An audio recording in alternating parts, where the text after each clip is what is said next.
दुनिया इस समय ऐसे मोड़ पर खड़ी दिखाई दे रही है जहां एक गलत फैसला केवल दो देशों के बीच युद्ध नहीं बल्कि पूरी वैश्विक व्यवस्था को हिला सकता है।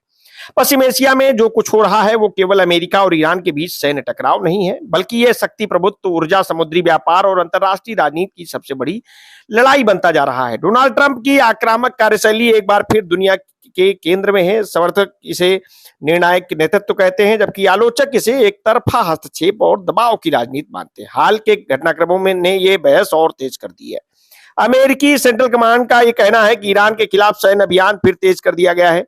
दावा किया गया कि 3 दिनों के भीतर 300 से अधिक सैन्य ठिकानों को निशाना बनाया गया। बंदर अब्बास और कीश जैसे रणनीतिक इलाकों में धमाकों की खबरें सामने आई हैं। अमेरिकी सेना ने ईरान के पनडुब्बी अड्डों और नौसैनिक मरम्मत सुविधाओं पर कार्रवाई का दावा किया है। यह संकेत है कि अमेरिका केवल जवाबी हमला नहीं बल्कि ईरान की सैन्य और समुद्री क्षमता को कमजोर करने की रणनीति पर आगे बढ़ रहा है।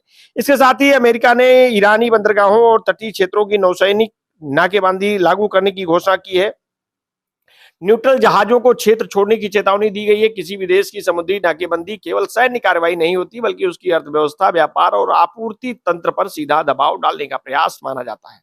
यदि यह नाकेबंदी प्रभावी रहती है तो इसका असर केवल ईरान पर नहीं बल्कि पूरी वैश्विक शिपिंग और ऊर्जा आपूर्ति पर पड़ सकता है। इसी बीच डोनाल्ड ट्रंप ने खुद को guardian of the Hormuz state बताते हुए घोषणा की कि इस रणनीतिक जलमार्ग से गुजरने वाले कार्गो पर 20% टैक्स दिया जाएगा और अमेरिका इसकी सुरक्षा की जिम्मेदारी संभालेगा। होर्मुज स्ट्रेट दुनिया के सबसे महत्वपूर्ण समुद्री मार्गों में गिना जाता है, जहां से वैश्विक तेल की आपूर्ति का बड़ा हिस्सा गुजरता है। ऐसे में इस मार्ग पर नियंत्रण का शुल्क लगाने जैसी घोषणा केवल एक आर्थिक कदम नहीं बल्कि वैश्विक शक्ति संतुलन को प्रभावित करने वाला राजनीतिक संदेश भी मानी जा रही है। ईरान ने इसका तीखा विरोध किया है। ईरान सेना नेतृत्व ने साफ कहा है कि होर्मुज स्ट्रेट पर किसी भी अमेरिकी दखल को स्वीकार नहीं किया जाएगा और इस क्षेत्र पर उसका प्रभाव कायम रहेगा। यानी कि अब केवल समुद्री रास्ते की सुरक्षा नहीं बल्कि उसके नियंत्रण को लेकर सीधी टक्कर की स्थिति बनती दिखाई दे रही है।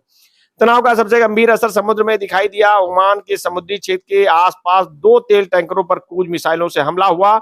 यूएई के अनुसार एक भारतीय क्रू सदस्य की मौत हुई है और कई अन्य घायल हुए हैं। वहीं जेएफएस गैलेक्सी जहाज पर हमले में सवार 11 भारतीयों में से 10 को बचा लिया गया, जबकि एक भारतीय के लापता होने की सूचना है। भारत के नागरिक जहाजों पर हमले की निंदा करते हुए सुरक्षित समुद्री आवाजाही सुनिश्चित करने की अपील की है। और यह घटनाक्रम भारत के लिए इसलिए भी महत्वपूर्ण है क्योंकि देश अपनी ऊर्जा जरूरतों का बड़ा हिस्सा इसी क्षेत्र से पूरा करता है।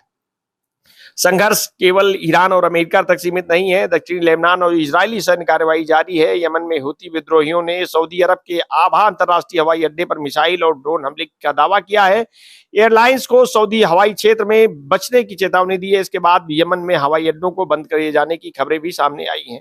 इससे साफ है कि पश्चिमी एशिया का संकट कई मोर्चे पर फैलता जा रहा है। ईरान के भीतर भी महासर में एक जल परियोजना पर हमले की खबर सामने आई है, जिसमें एक व्यक्ति की मौत और कई लोगों के घायल होने की सूचना है। जब युद्ध का असर सारे ठिकानों से निकलकर नागरिक ढांचे तक पहुंचने लगे तो उसके मानवीय परिणाम कहीं अधिक गंभीर हो जाते हैं। इस पूरे तनाव का असर वैश्विक अर्थव्यवस्था पर भी दिखाई देने लगा है। अंतर्राष्ट्रीय बाजार में कच्चे तेल की कीमतों में 3% से अधिक की तेजी दर्ज की गई है और ब्रेंट क्रूड लगभग $78 प्रति बैरल तक पहुंच गया है। भारत जैसे बड़े तेल आयातक देश के लिए इसका सीधा असर पेट्रोल, डीजल, परिवहन, महंगाई और उद्योग की लागत पर पड़ सकता है।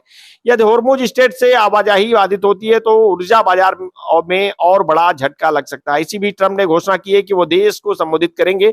ऐसे संबोधन अक्सर बड़े सैन्य व रणनीतिक फैसलों से पहले दिए जाते हैं, इसलिए पूरी दुनिया की नजरें इस बात पर है कि अमेरिका आगे कौन सा कदम उठाता है और ईरान उसकी क्या प्रतिक्रिया देता है। ये पूरा घटनाक्रम केवल सैन्य कार्रवाई की खबर नहीं है, ये वैश्विक शक्ति संतुलन, समुद्री व्यापार, ऊर्जा सुरक्षा, क्षेत्रीय गठबंधनों, अंतर्राष्ट्रीय कानून और विश्व अर्थव्यवस्था से जुड़ा संकट है। आने वाले दिनों में यह तनाव कम नहीं हुआ तो इसका असर केवल पश्चिमी एशिया तक सीमित नहीं रहेगा। तेल की कीमतें, वैश्विक बाजार, शिपिंग, बीमा, महंगाई और आम लोगों की जिंदगी तक इसकी गूंज पहुंच सकती है। इसलिए दुनिया की निगाहें अब केवल मिसाइलों और युद्धपोतों पर नहीं बल्कि इस बात पर भी टिकी है कि क्या कूटनीति इस बढ़ते टकराव को रोक पाएगी या फिर इतिहास एक और बड़े क्षेत्रीय युद्ध का गवाह बनेगा।